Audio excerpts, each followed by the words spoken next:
세계에서 가장 시끄러운 경기장이랍니다. 진짜 말도 안 되는. 삼성이 만든 세계 최초의 무슨 UFO처럼 생겼어요. 여기 사람들이 진짜 엄청 부심이 강해요. 와, 이거 진짜 멋있네. 이거 누가 설계한 거야? 우리나라 목동도 그렇고 잠실도 그렇고 꼭 바뀌었으면 하는 게 뭐가 있냐면요.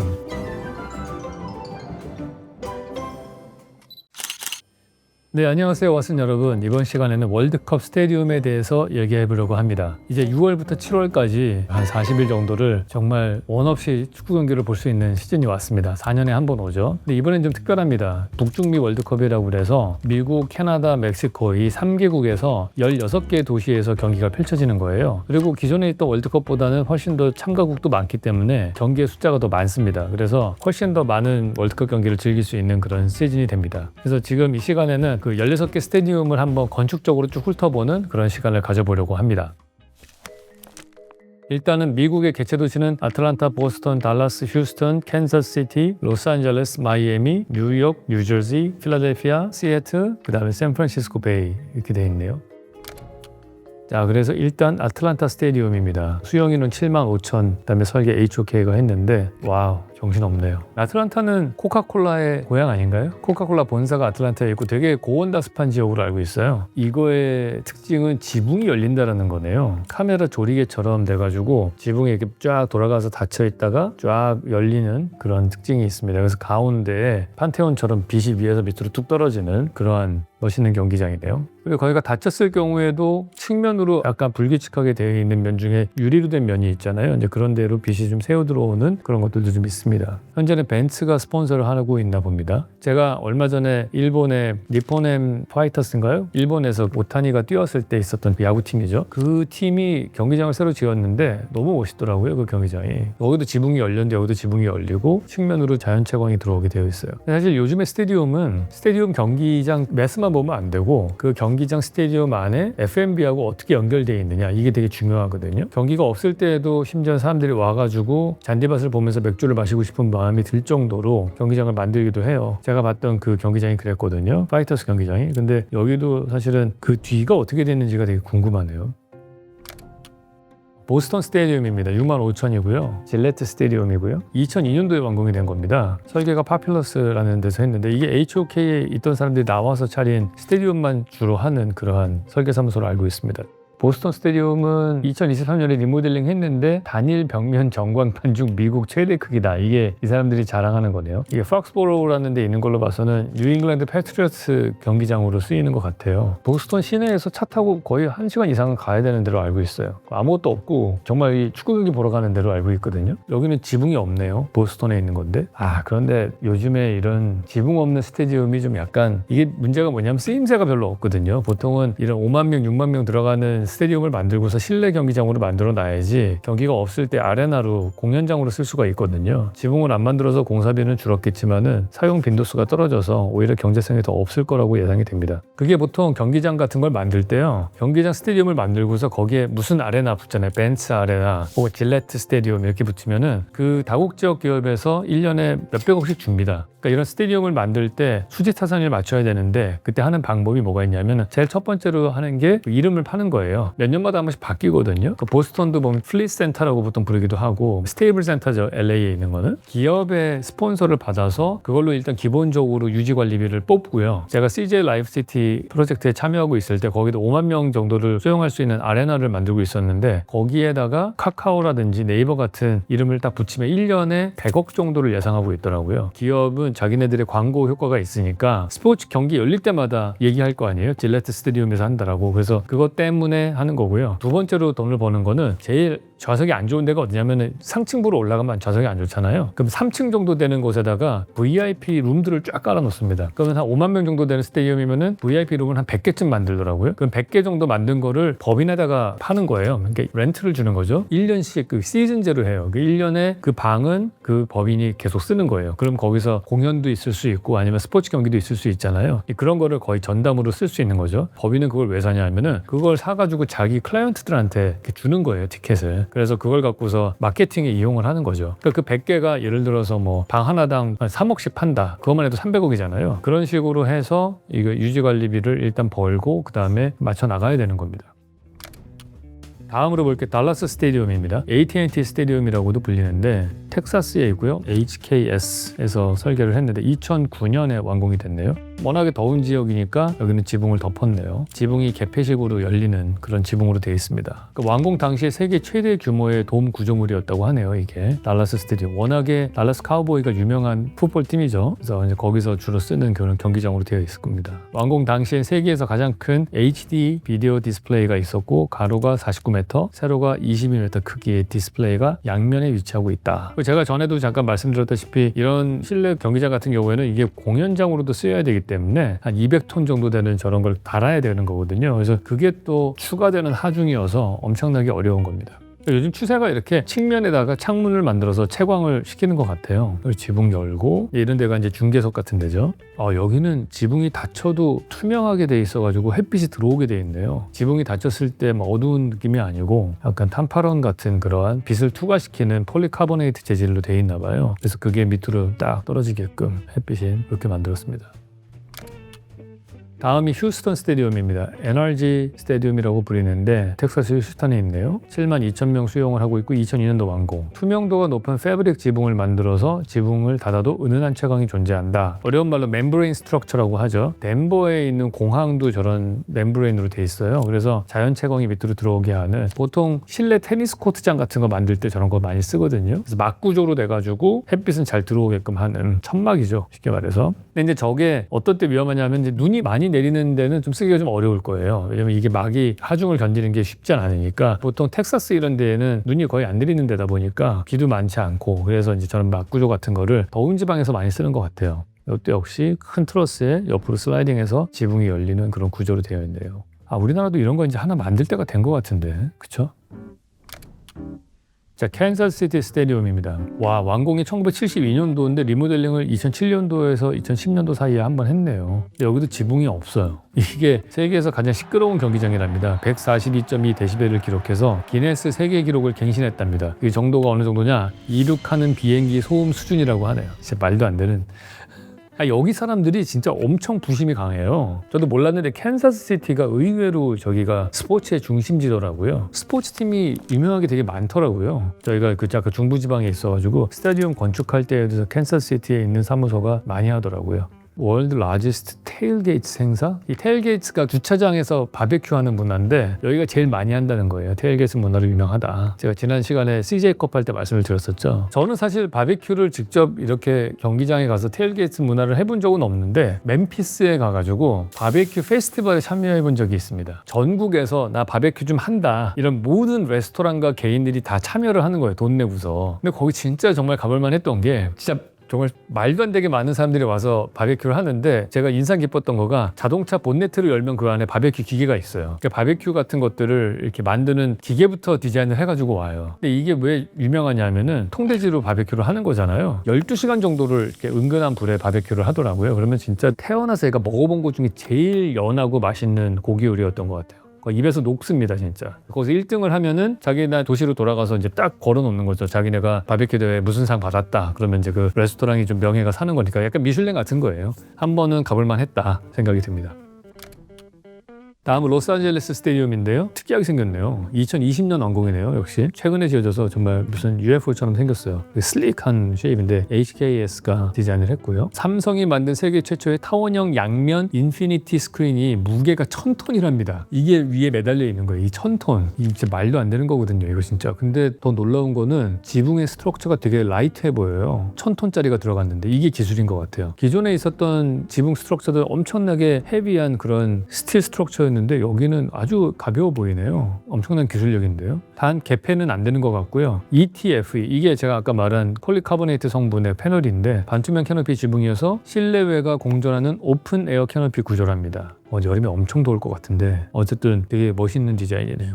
LA답게 들어가는데 막 이런 조경들 좀 해놓고, 위에서 보면 이런 모습이군요. 마치 마법의 양탄자가 하늘에서 내려오듯이 내려와가지고 있는 그런 형태를 띠고 있어요. LA가 눈이 안 오니까 이게 가능한 거예요. 지붕이 되게 완만하잖아요. 만약에 보스턴이나 이런 데였으면 이런 디자인 못합니다. 눈이 엄청 쌓여가지고 아마 무너져 내릴 거예요. 저는 여지껏 본 거 중에서 제일 마음에 드는데요, 이 디자인이.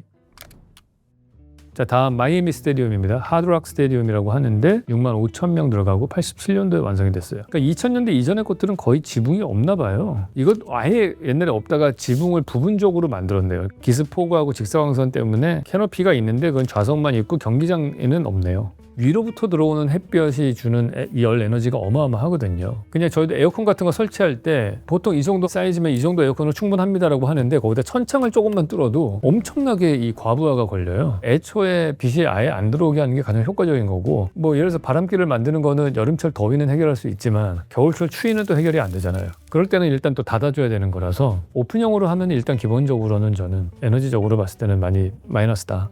그래도 요번에 미국은 워낙에 미식축구 스테디움이 좋은 게 많으니까 경기장들이 다 되게 훌륭하게 급조해서 만들어진 경기장들이 아닌 거예요. 다 오랫동안 쓰는 그런 경기장들, 지금도 활발하게 쓰여지는 그런 경기장이네요. 카타르에서 할 때 다 신축이었잖아요, 다.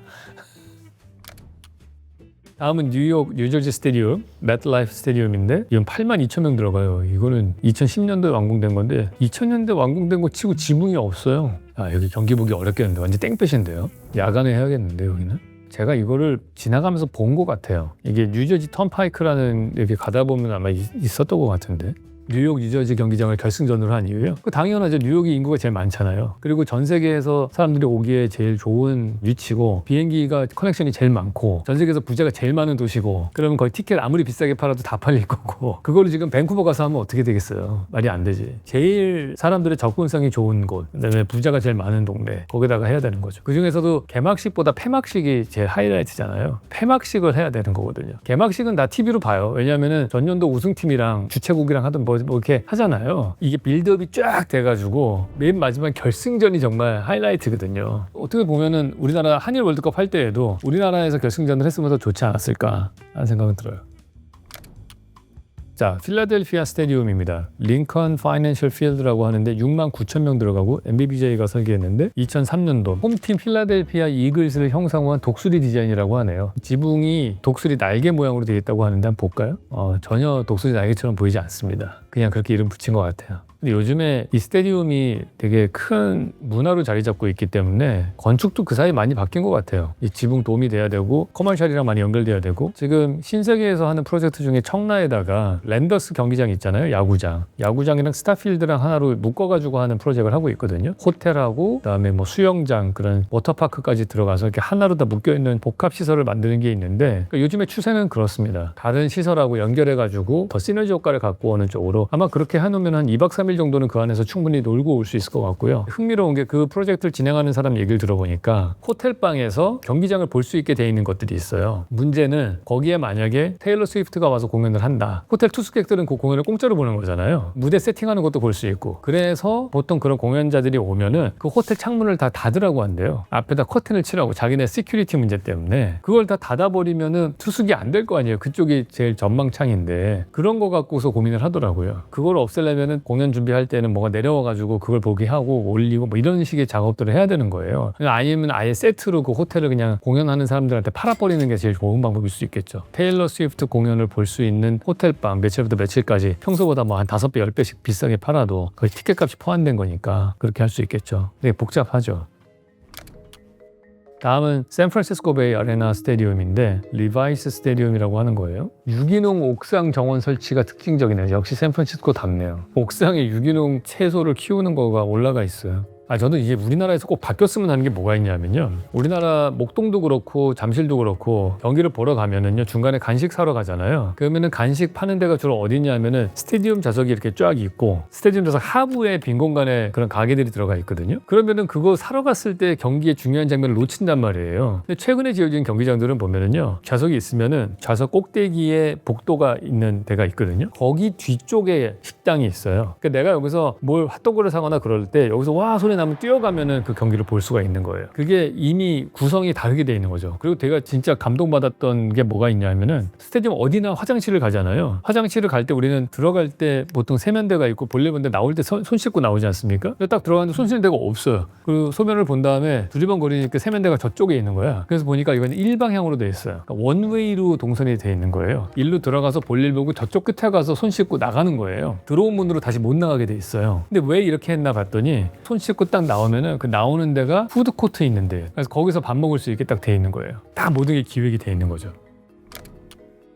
다음은 시애틀 스테디움입니다. 양옆으로 지붕을 당기는 아치 구조다. 여기가 경기장 소음수준 캔자스시티 스테디움에 이어서 2위를 합니다. 137데시벨. 이게 좀 특이한 게 경기장이 이 방향으로 직사각형으로 길잖아요. 보통 지금까지는 어땠냐면은 제가 봤던 리퍼네 파이터스도 보면은 네모나게 돼 있고 이 트러스로 돼 있는 지붕이 한쪽으로 밀려나가게 돼 있었거든요. 슬라이딩 해가지고 트랙이 양쪽으로 돼 있고, 근데 여기 같은 경우에는 이렇게 찢어지면서 벌어지는데, 이게 왜 특징적이냐면은 이 직사각형에서 이렇게 트러스를 가는 것보다 이렇게 트러스를 가는 게 더 만들기 어렵잖아요. 기니까. 경기장의 긴 변으로 이 아치가 가는 거예요. 엄청나게 긴 결인 거죠. 그래서 되게 스펙타클해 보이는 건 뭐냐면은 그 열린 지붕이 양쪽으로 있는 주요 좌석의 캐노피 지붕이 되고요. 대신에 양쪽 사이드가 별로 경치가 안 좋은 좌석인데, 그 좌석에서는 완전히 하늘이 뻥 뚫려 보여요. 오픈된 느낌이 훨씬 더 드라마틱하게 커질 거다, 이렇게 볼 수 있죠. 이거는 진짜 구조적으로 여지껏 본 것 중에 제일 만들기 어려운 구조인 것 같아요.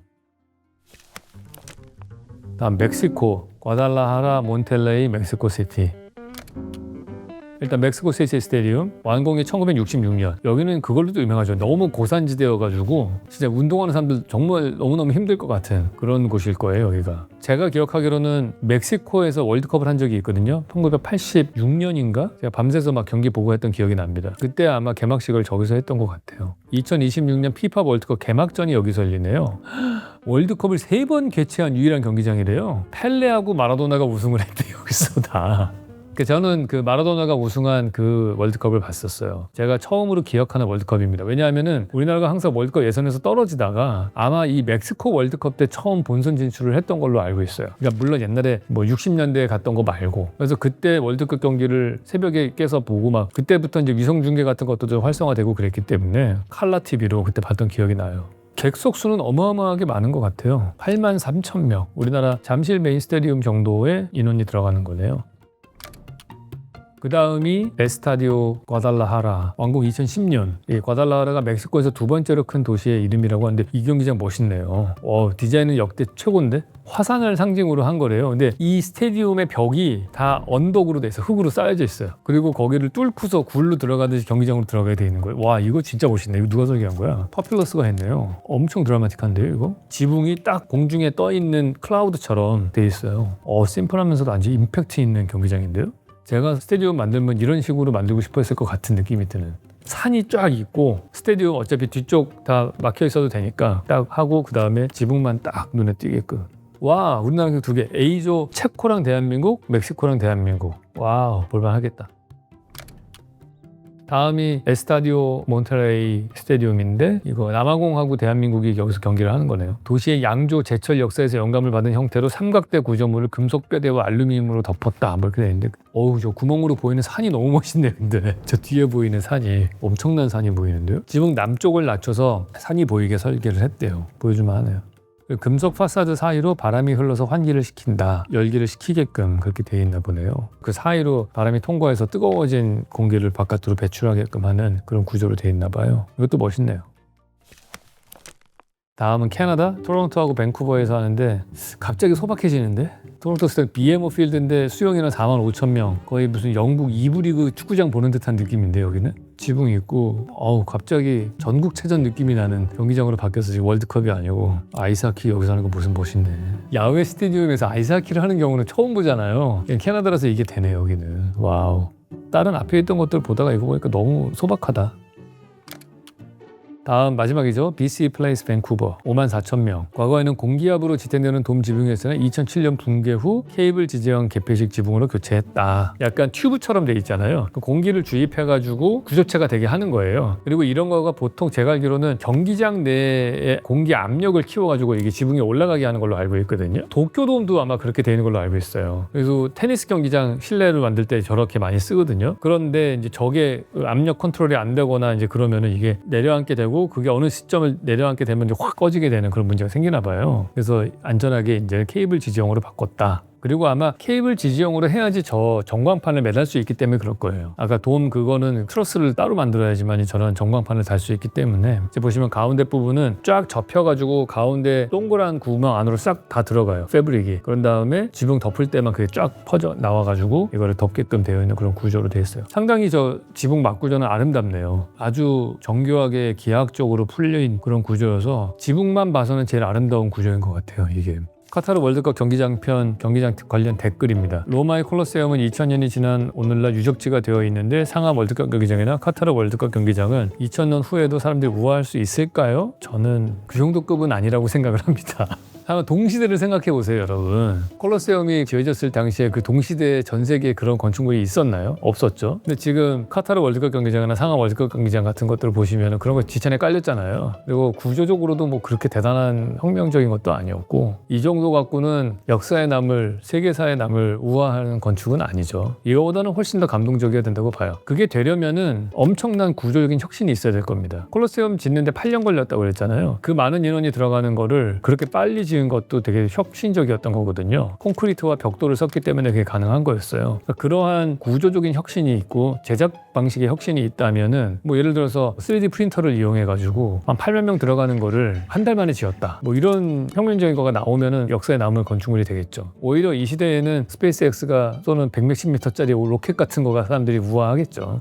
사실 경기장 설계는 별거 없죠. 로마의 콜로세움이나 지금의 축구 경기장이나 기본적인 관람 컨셉은 다 같으니까. 맞는 말이죠. 똑같아요. 사람의 행동이라는 게 제가 전에도 말씀드렸지만은 기원전 3500년 전에 지어졌던 지구라드 신전 계단의 한 단 높이나 지금 우리가 쓰는 계단이나 우리 인체는 바뀌지 않았잖아요. 그래서 건축 요소라고 하는 거는 기본적으로 그 디자인은 많이 안 바뀌었습니다. 근데 그거를 어떠한 재료를 써서 구축하느냐 이게 많이 바뀌었을 뿐인 거죠. 축구장 사이즈 정해져 있고 농구장 사이즈 정해져 있고 이럴 때 경기장 디자인의 차별화를 만드는 방법은 일단은 최근 들어서는 추세가 다 개폐식을 하니까 지붕을 어떤 방식으로 열리고 닫히게 할 것이냐 이게 첫 번째고요. 두 번째는 다른 시설들하고 어떻게 유기적인 연관관계를 가지게 할 것이냐 다른 시설들과 시너지 효과 아까 말씀드린 그 청라에 지어지는 신세계 스타디움 같은 경우에는 호텔과 경기장을 합친다든지 쇼핑몰과 경기장을 합친다든지 하는 것들 그다음에 그 니폰 앤 화이터스 스타디움 같은 경우에도 쇼핑몰의 그 F&B하고 아주 기가 막히게 유기적으로 연결되어 있거든요. 저는 거기 가서 느낀 거 뭐냐면 이게 경기장이 인조잔디냐 천연잔디냐도 큰 차이가 나거든요. 천연잔디로 했을 경우 햇빛을 받아야지 잔디가 안 죽는단 말이에요. 그래서 이게 밑에 있는 잔디밭이 옆으로 슬라이딩 돼가지고 바깥에 나가서 햇볕 받고서 키우다가 경기할 때만 들어오는 경우도 있어요. 그 레알 마드리드 경기장은 이게 조각조각 나가지고 밑으로 말려 들어가서 LED로 키운 다음에 다시 올라오고 막 이런 시설도 있었잖아요. 근데 그런 것처럼 천연잔디냐 인조잔디냐가 큰 차별화 포인트거든요. 그 삿포로 스타디움이 천연잔디였어요. 근데 이거를 인조잔디로 했을 때는 별로 그런 느낌이 안 나는데 천연잔디로 만드니까 실내에 딱 들어갔는데 잔디밭이 정말 엄청나게 쫙 펼쳐져 있으니까 거의 센트럴파크 같은 느낌인 거예요. 그 잔디밭만 있어도 주변에 앉아가지고 핫도그를 먹을 수 있는 그런 풍경이 나오더라고요. 그래서 자연의 요소를 넣으려고 하는 최근 들어서 더 현대백화점 같은 경우도 보면 여의도의 현대백화점 가운데다가 그런 공간을 만들려고 막 화분을 엄청나게 깔아놨잖아요. 근데 야구장이나 축구장의 잔디밭이 천연잔디다 실내다 그러면 이거 자체만으로 엄청난 메리트를 가지는 쇼핑몰이 될 수 있는 거죠. 어트랙션이 되는 거죠. 온라인 쇼핑이 없는 자연이기 때문에 더욱더 그럴 거라고요. 그래서 만약에 우리가 뭐 상암동 같은 거를 한다 리모델링 한다 그러면 개폐식으로 지붕 만들고 그 잔디밭을 천연잔디로 깔고 스타디움 좌석을 잘 리모델링을 해가지고 쇼핑을 하면서 그 잔디밭을 볼 수 있게 하는 거죠. 그러면 훨씬 더 좋은 경기장이 될 수 있겠죠. 이번 기회에 잠실을 리모델링 한다면 그런 방식으로 하는 것도 저는 좋을 것 같다 생각이 들어요. 경기장이 근데 살아남느냐 안 살아남느냐는 위치 선정이 제일 중요합니다. 이게 경기만 해서는 안 되거든요. 경기 말고 공연도 하고 막 여러 가지로 쓰여야 되는 거예요. 그래서 접근성이 일단 좋아야 되는 거고요. O2 아레나라고 있어요. 런던에 가면은 리차드 로저스가 돈 만들어 놓은 아레나가 하나 있는데 거기가 장사가 되는 이유가 지하철이 거기까지 가거든요. 그러니까 일반인들이 거기 와서 지하철 타고 와서 공연을 보고서 갈 수 있게 된 거죠. 그 망해가는 스타디움이 그렇게 리모델링 한 다음에 살아난 거예요. 거기가 원래 지붕만 있고 정말 아무짝에도 쓸모없는 전시장이었다가 그거를 리모델링을 해서 경기장을 넣었고 거기다 공연장을. 그러니까 일단은 교통이 편리한 곳에 있어야 되는 거고 주변에 시너지 효과가 날 수 있는 프로그램이랑 연결을 잘 시켜야 되는 거고 와우 이펙트가 있어야 되는데 그중에 제일 좋은 거는 자연이고 그다음에 지붕 개폐식으로 하는 거 뭐 이런 것들이 될 수 있을 것 같아요. 최종으로 저는 제일 좋은 경기장은 아까 화산을 모티브로 해서 만들었다고 하는 멕시코의 과달라하라 스타디움 이게 제일 인상 깊었던 것 같습니다. 네, 월드컵 경기 즐겁게 관람하시기 바랍니다. 이걸로 마치도록 하겠습니다.